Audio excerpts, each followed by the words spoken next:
ED की चर्चा इस वजह से हो रही है क्योंकि आज दिल्ली में झारखंड के मुख्यमंत्री हेमंत सोरेन से पूछताछ करने के लिए ईडी उनके दिल्ली आवास पर पहुंच गई।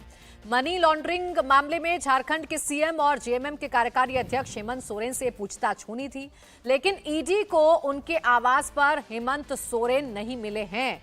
बताया जा रहा है कि आज हेमंत सोरेन की गिरफ्तारी हो सकती थी क्योंकि एक के बाद एक 10वां आज समन जारी किया गया ईडी से हेमंत सोरेन को पूछताछ करने के लिए, लेकिन हेमंत सोरेन ने बार बार अपनी व्यस्तता का हवाला देते हुए वो ईडी के सामने पेश नहीं हुए।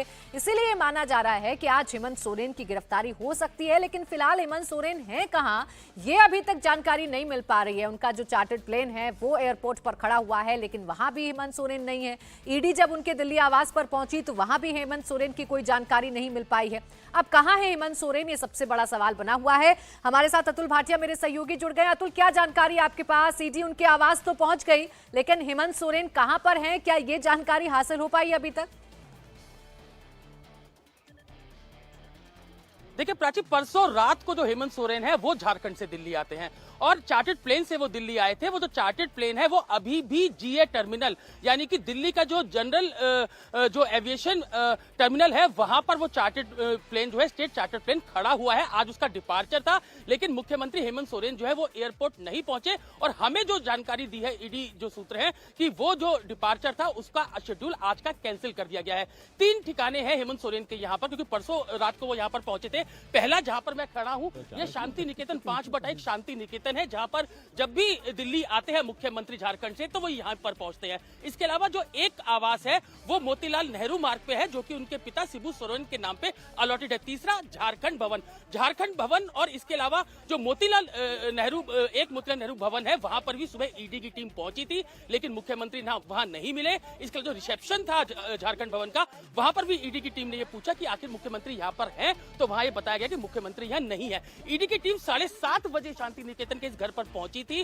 विजुअल हमारे पास है। ईडी की टीम के जो जेडी है वो भी यहाँ पर अंदर पहुंचे थे, लेकिन मुख्यमंत्री यहाँ पर नहीं थे। फिर दिल्ली की टीम यहाँ पर आती है और अभी भी वो टीम जो है वो इसी शांति निकेतन में जो मुख्यमंत्री आवास है यहाँ पर है। सर्च अंदर लगातार चल रहा है। जो पूरा ये घोटाला है, सबसे बड़ी बात कि परसों जब मुख्यमंत्री दिल्ली के अंदर आते हैं, अभी चार्टर्ड प्लेन उनका दिल्ली एयरपोर्ट खड़ा हुआ है, तो आखिर मुख्यमंत्री कहाँ है?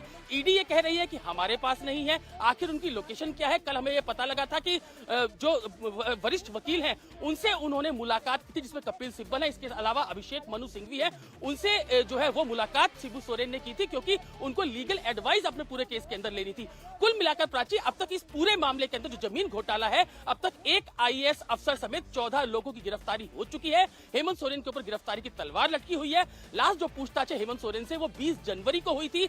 8 सम्मन जो है वो लगातार जो ईडी ने दिए थे उनको लगातार स्किप जो है वो हेमंत सोरेन कर रहे थे। उसके बाद ईडी ने एक कड़ा खत जो है वो हेमंत सोरेन को लिखा था, जिसमें कहा था कि जिस लोकेशन पे वो चाहे, जहां वो चाहे, वहां ईडी की टीम उनसे पूछताछ कर सकती है। उसके बाद मुख्यमंत्री आवास पे झारखंड के रांची के अंदर वहां पर ईडी की टीम 20 जनवरी को पहुंची थी और लगभग 7.5 घंटे तक ईडी की टीम ने हेमंत सोरेन से पूछताछ की थी। लेकिन जो ईडी के टॉप सोर्सेज है उनका यह कहना है प्राची कि अभी तक ये जो, क्योंकि स्टेटमेंट 20 जनवरी को नहीं हो पाई थी, आगे भी पूछताछ की जानी थी। उसके बाद दोबारा हेमंत सोरेन को यह लिखा गया कि आखिर उनसे कहां और कब मुलाकात होगी, और अगर मुख्यमंत्री नहीं मिलते हैं तो ईडी की टीम खुद वहां पहुंचेगी। और 29 से 31 तारीख के बीच में यह वक्त दिया गया था। और जैसे ही आज ईडी को यह जानकारी मिली, क्योंकि 29 तारीख थी, तो ईडी की यह पता लगा कि जो मुख्यमंत्री हेमंत सोरेन वो दिल्ली के अंदर मौजूद है।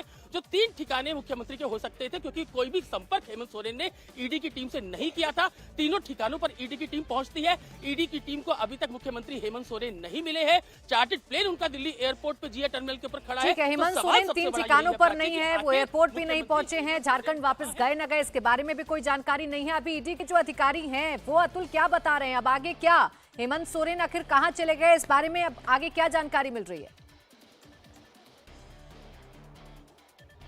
देखिए, लगातार जो हमारे टॉप सोर्सेस से हमारी बात हुई है, कहीं ना कहीं ईडी के अधिकारी अभी इस पूरे मामले पर कुछ भी बोलने को तैयार नहीं। लेकिन एक जो ईडी के सोर्स है उनका यह कहना है कि जल्द ही इस बारे में पता लगेगा कि आखिर मुख्यमंत्री कहां हैं, लेकिन जो तीनों ठिकाने हैं वहां पर मुख्यमंत्री नहीं है, एयरपोर्ट नहीं पहुंचे हैं। क्या ईडी के पास मुख्यमंत्री है? क्योंकि जिस तरीके से सुबह 7:15 बजे 7:30 बजे ईडी की टीम तीनों ठिकानों पर पहुंची थी, वो विजुअल हमारे पास है। उस दौरान वो बाहर निकलते हुए दिख रहे हैं। इस शांति निकेतन का जो घर है, यहाँ से जो ईडी के अधिकारी है वो बाहर निकलते हुए उन विजुअल के अंदर दिख रहे हैं। तो इससे एक बात साफ है कि मुख्यमंत्री उस समय यहाँ पर शांति निकेतन पर घर के अंदर मौजूद नहीं थे। हेमंत सोरेन भी जानते हैं कि उनकी मुश्किलें बढ़ रही हैं, उनकी गिरफ्तारी हो सकती है अतुल, और यही वजह है कि शायद उनकी लोकेशन नहीं मिल पा रही है। पता नहीं चल पा रहा है कि अगर वो दिल्ली आए थे और दिल्ली के तीनों ठिकानों पर ईडी की टीम पहुंच गई है, वो अपने प्लेन में भी नहीं है, वो एयरपोर्ट भी नहीं पहुंचे हैं, तो आखिर हेमंत सोरेन कहां चले गए? और हेमंत सोरेन के बारे में आगे जानकारी जुटाने की कोशिश भी की जा रही है।